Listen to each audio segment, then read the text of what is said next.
David Boyle, and I'm quitting alcohol.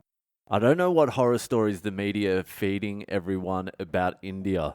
Can you just turn off the fucking news for 10 minutes and live your goddamn life? Don't worry about COVID-19. It's gonna kill everyone, alright? Are you happy now? Everyone is gonna die of COVID-19, so just get on with your life. I mean, it's bad here. It's definitely bad, I think. I don't know. When I walk outside, everything seems to be normal. People don't seem to really give a fuck, and most people have COVID.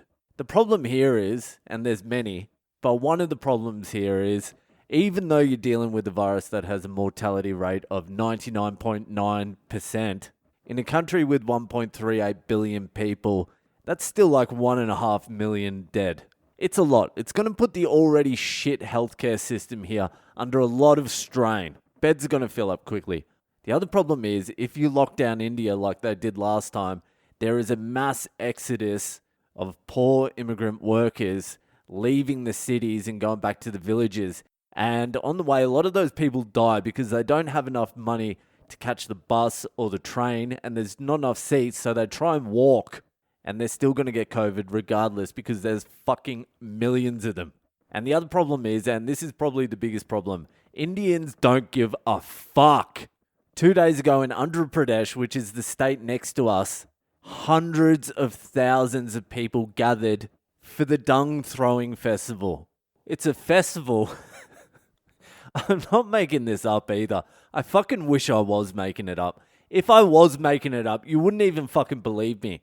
So the dung throwing festival is some religious fucking festival, but everyone in this fucking town or city get together once a year and hurl dried cow shit at each other for hours. And I've got footage of it if you don't fucking believe me. I'll try and put it up on my fucking Instagram today. If I can get the footage, I'll put it up. Maybe I'll just record my screen. But they are just hurling fucking shit at each other.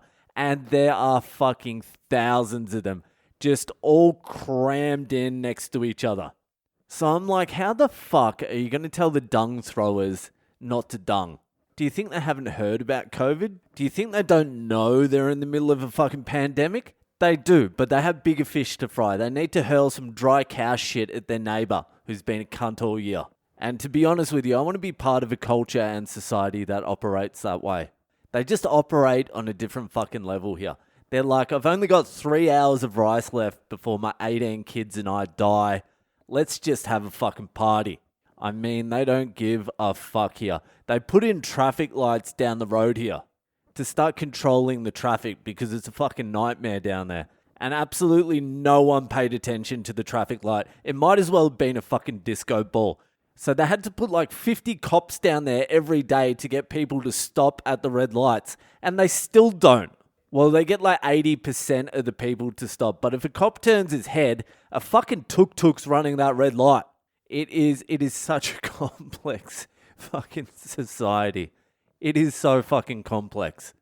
Anyway, you stop watching the fucking news, okay? You've got more chance of getting hit by a bus scrolling on your phone because you're looking up COVID statistics. Now get off your fucking phone and live your life. Anyway, it is time for Ask Boyle. Ask me a question, why? And I will answer it for you. Can someone write me a fucking jingle for this segment? Segments only work if there's a good jingle. Anyway, Ask Boyle is self-explanatory.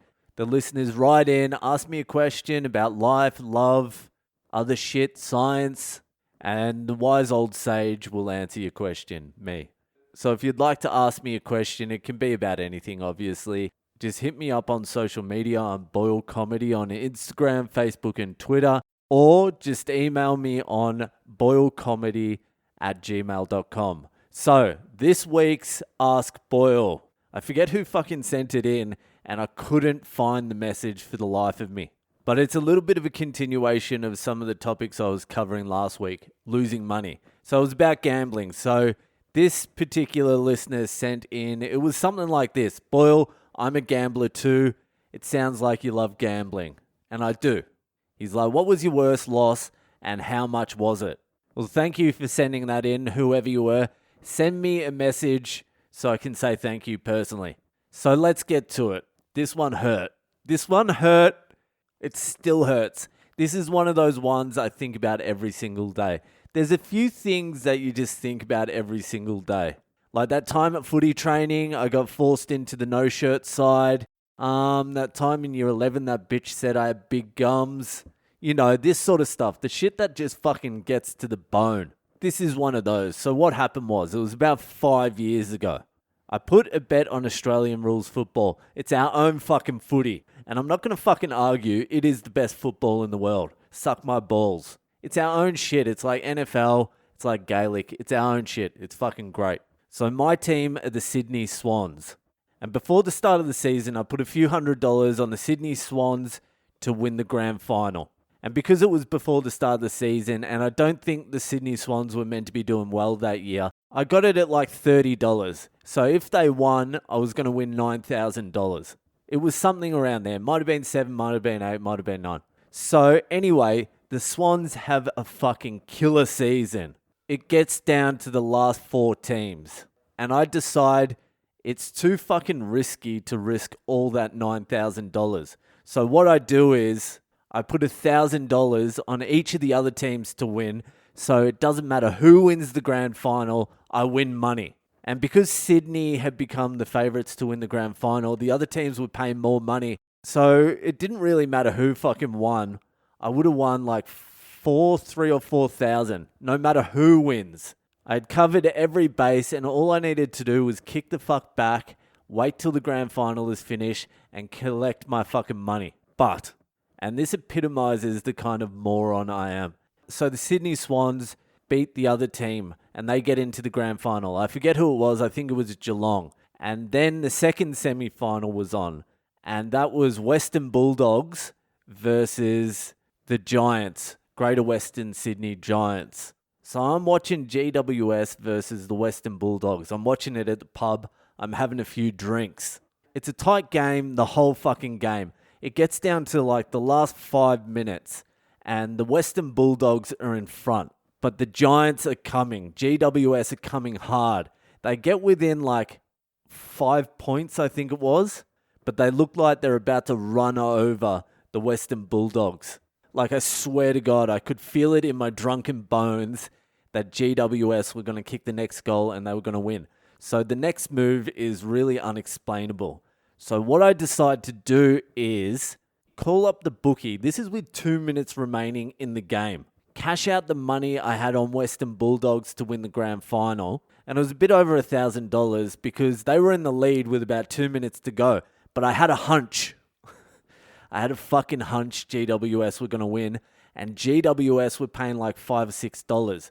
So I took all the money out of my Western Bulldogs bet and put it all on GWS to win the grand final.